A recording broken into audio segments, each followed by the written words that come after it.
Hello guys, welcome back to another video. This is the now non-budget version of Ryu. My name is Nintendo as always, and with me is the lovable Iowa. Iowa the boat. Alright, so we'll take it from here, guys.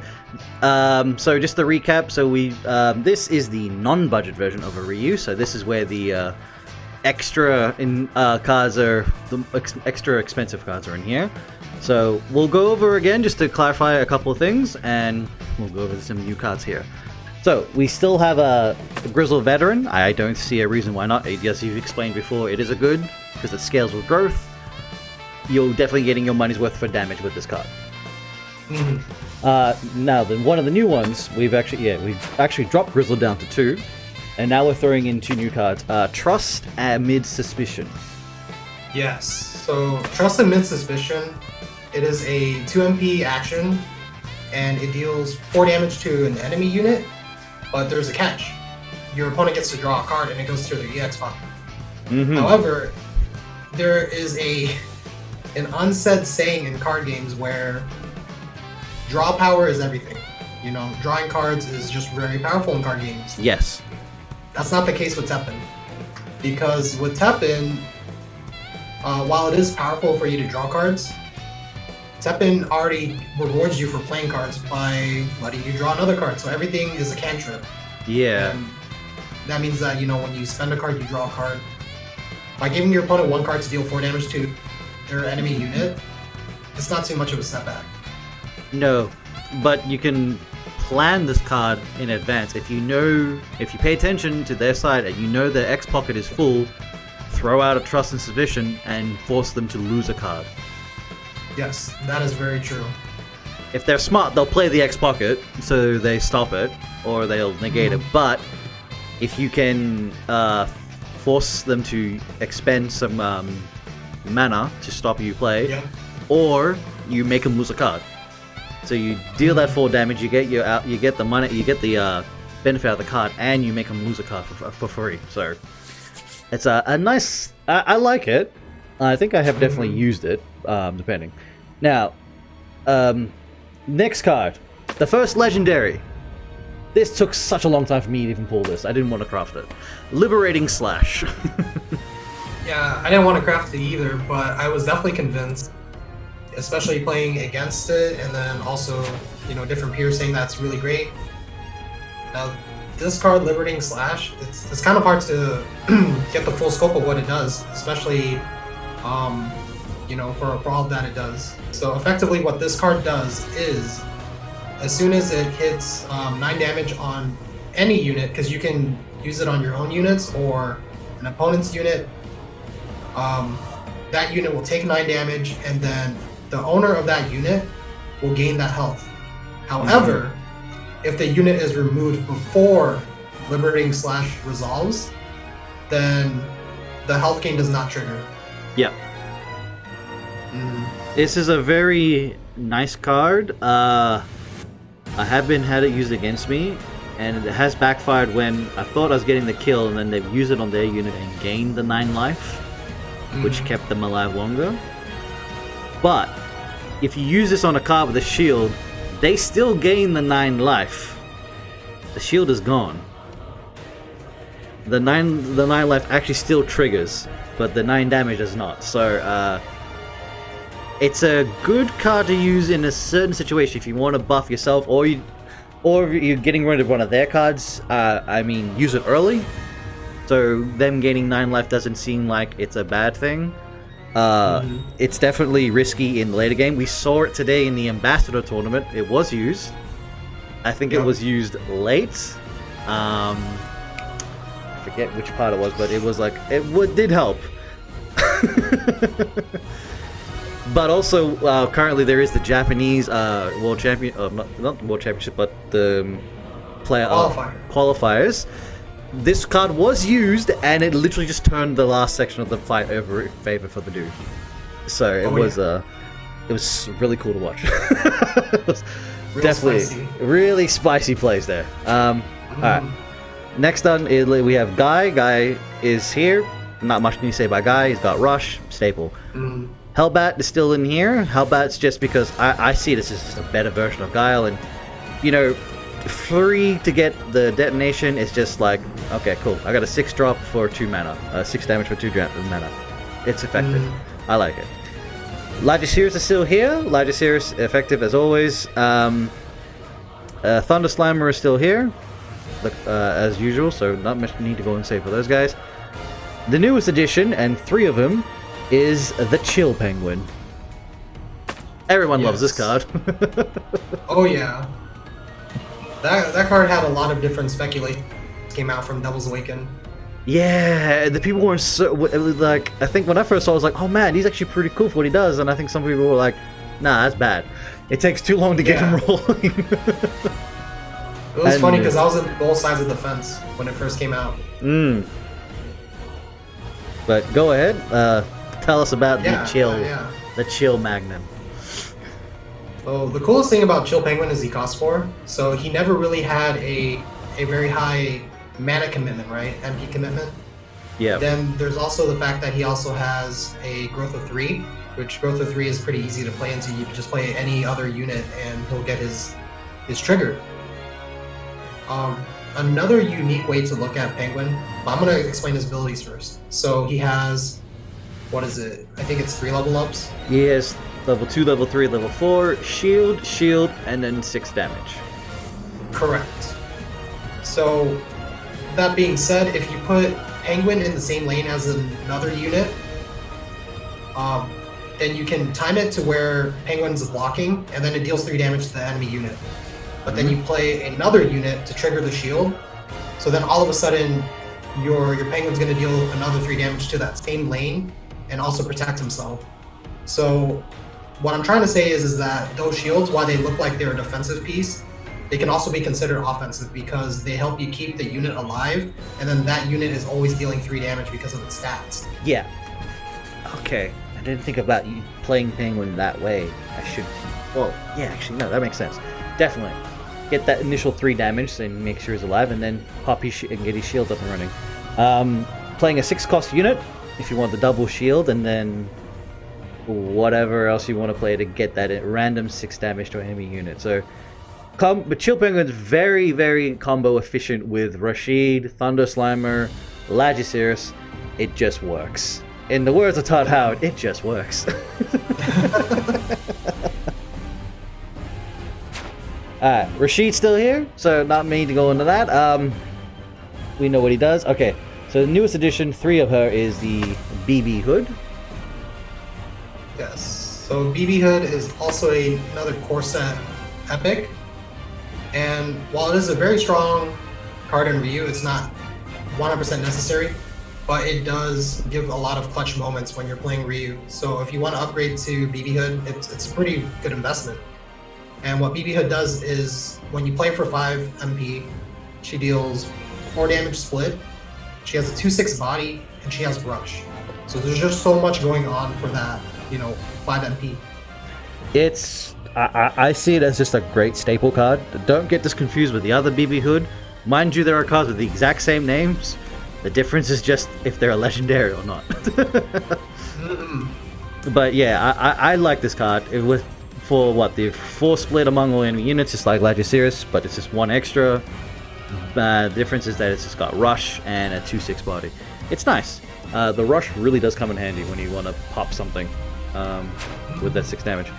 Alright, so next up we have the second legendary in this deck, which is Dragon Lord's Judgement.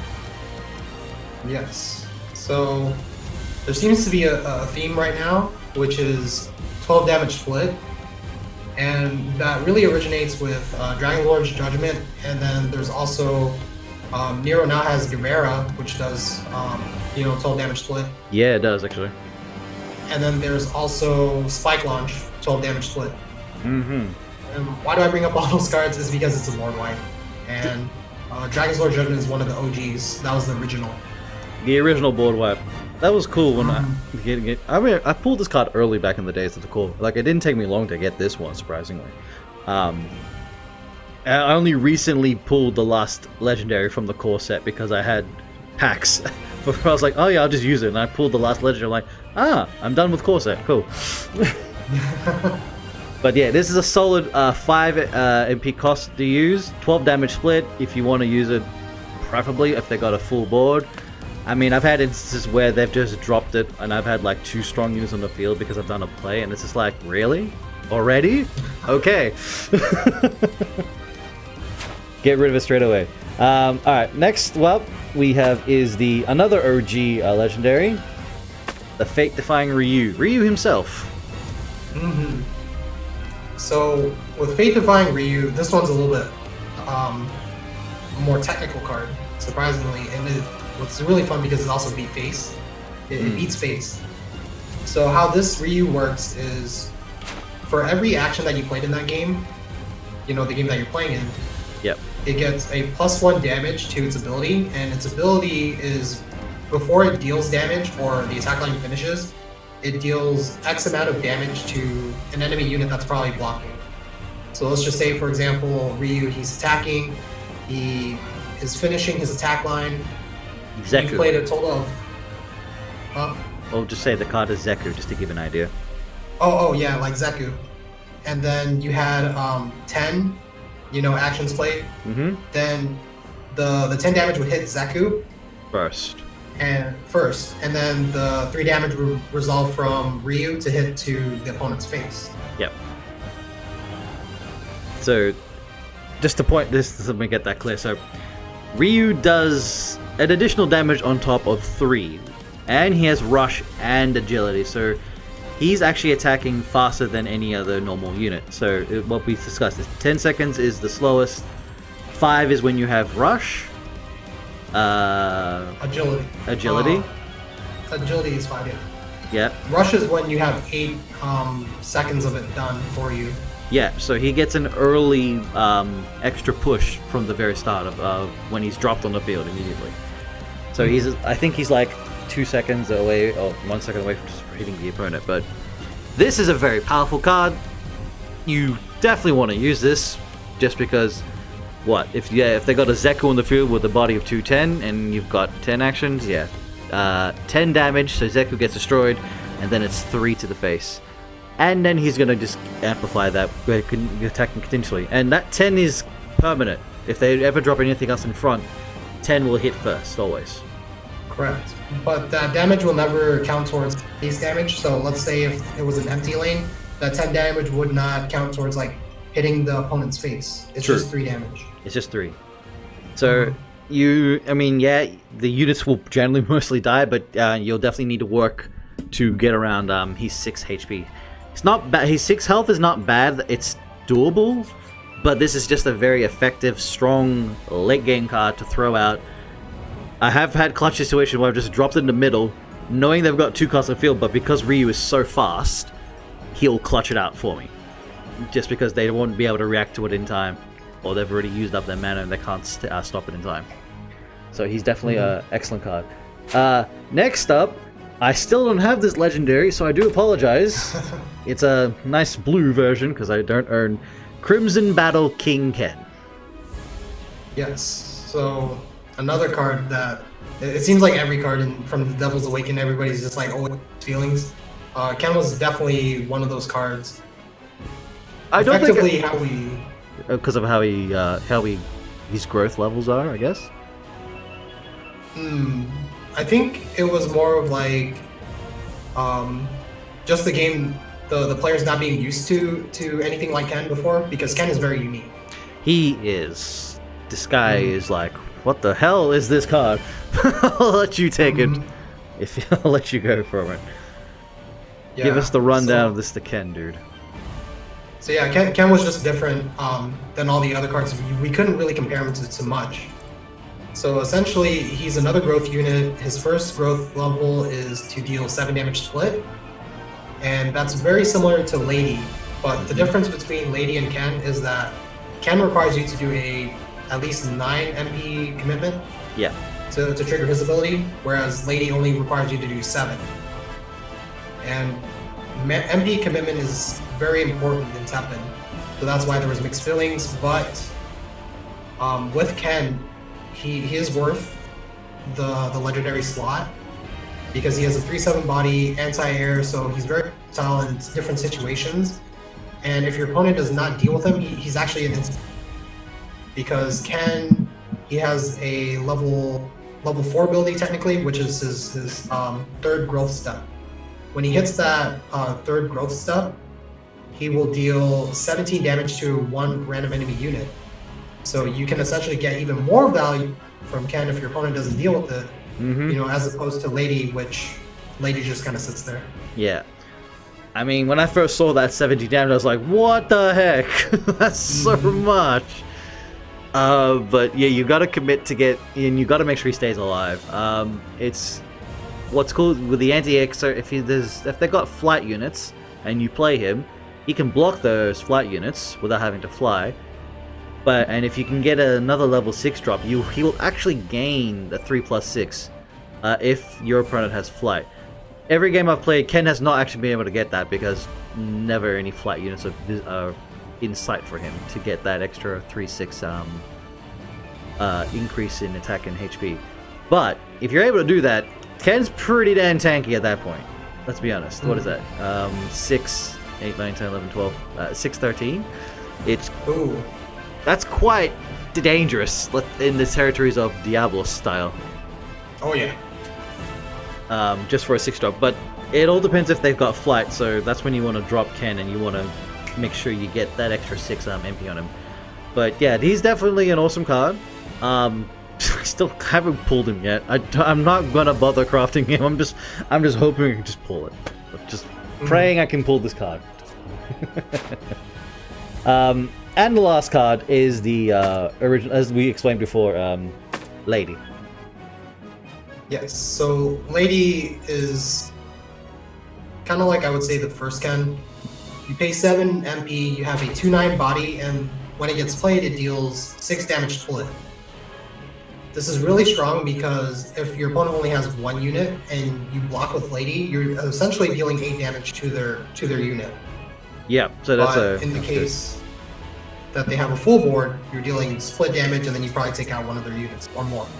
Yeah, so this card, back in the days, Lady with Lagiceros and BB Hood were your combos. So it was just like you just play, you just bind your time, and you just go bang, and then wait, you drop another one, and then you can have like easy board clears, and your units probably wouldn't have been touched by that point. So, all in all, this is the effective non-budget version of a Ryu deck. This is very strong.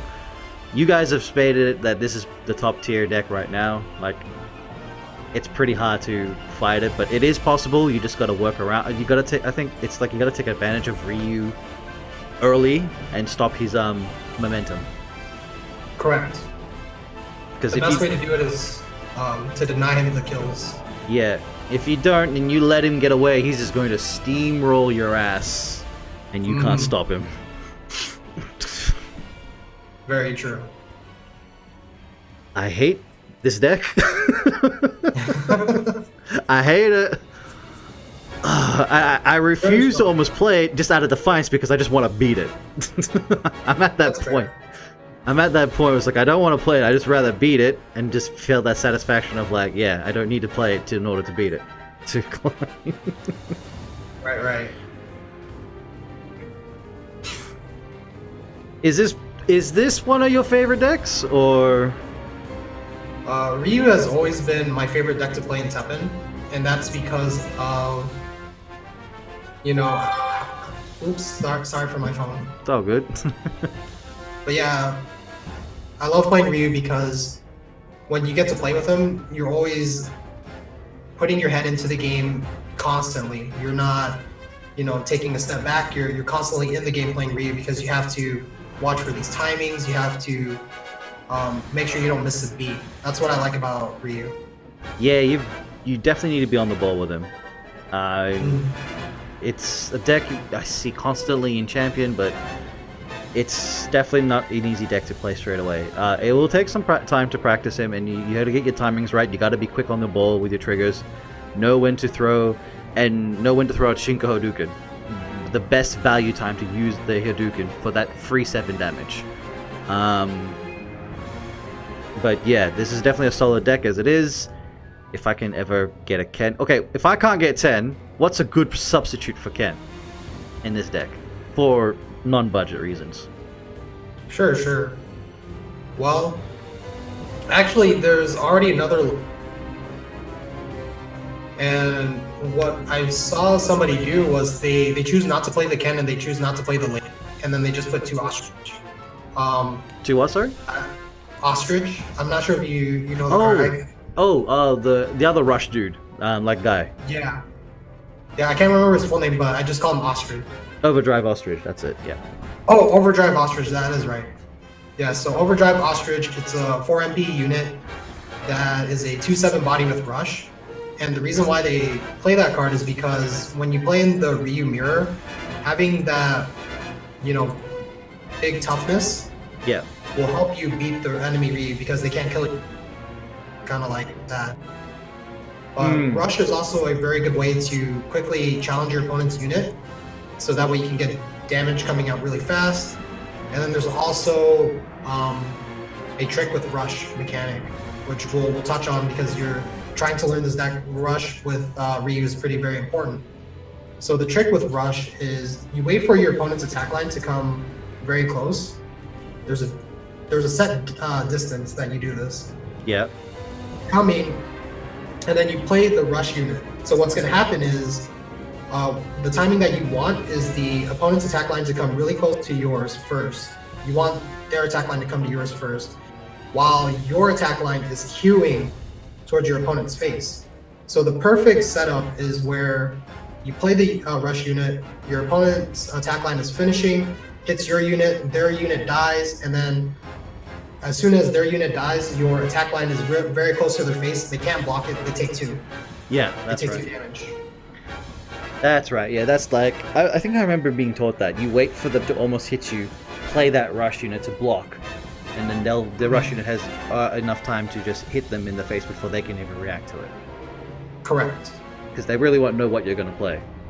They won't know for certain, so all they can do is just watch what happens. So, effective, a very effective strategy there. Otherwise, that's the Ryu deck, guys. I hope you like it. It's definitely, like I said, this is definitely a solid deck. Ryu's hot flavor right now. Definitely with the lots of spicy plays. So I would suggest definitely playing a Ryu. Get yourself into the headset of a Ryu. It's definitely a deck to. You'll definitely have fun with it. I just complain, so ignore me. I just complain a lot. I won't let the Alright, anyway, thank you for watching, guys. Please let us know how things are. Thank you for watching. Thank you, Iowa. We'll be back with another one next week. I think maybe we'll touch up on either. I was thinking either maybe Wesker or Dante or Morgan, depending. Those sound really fun. I like all those decks. I'm leaning towards Dante. I feel like Dante probably would be the next best choice. With I would love to go on that one. The Devil Trigger Resonate. It's I think this is the definitely one to also have a talk at. But anyway, thanks again, guys. Take care. We are out of here. Thanks for watching, and we'll see you guys in the next video. Bye bye. See ya.